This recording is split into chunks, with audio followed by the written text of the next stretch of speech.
A front-load washing machine exploded inside a house in Amirpet, Hyderabad. Police said the blast occurred while the machine was running. The impact sent internal parts flying across the room. No one was present at the spot, and a major accident was avoided. According to technicians, such blasts can occur when the machine is overloaded or poorly maintained. They also point to possible electrical issues or manufacturing defects.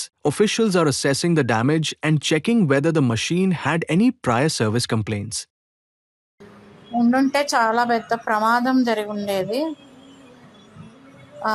తర్వాత మెల్లిగా భయపడుతూ వచ్చి చూసాము. చూసేసరికి ఇదిగో ఇలా అయింది. Washing machine top మొత్తం ఇలా లేచిపోయింది, అసలు విరిగిపోయి ఇలా మొత్తం చూడండి, ఇలాగా ఈ లోపల టబ్ ఇలా అంతా పేలిపోయినట్టుగా అయిపోయింది. మొత్తం బట్టలన్నీ ఇరుక్కుపోయాయి.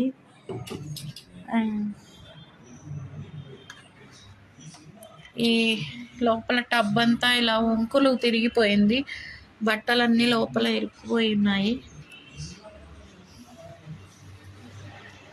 అండ్ దీని లోపల పార్ట్ ఈ battery I think battery are water filter maybe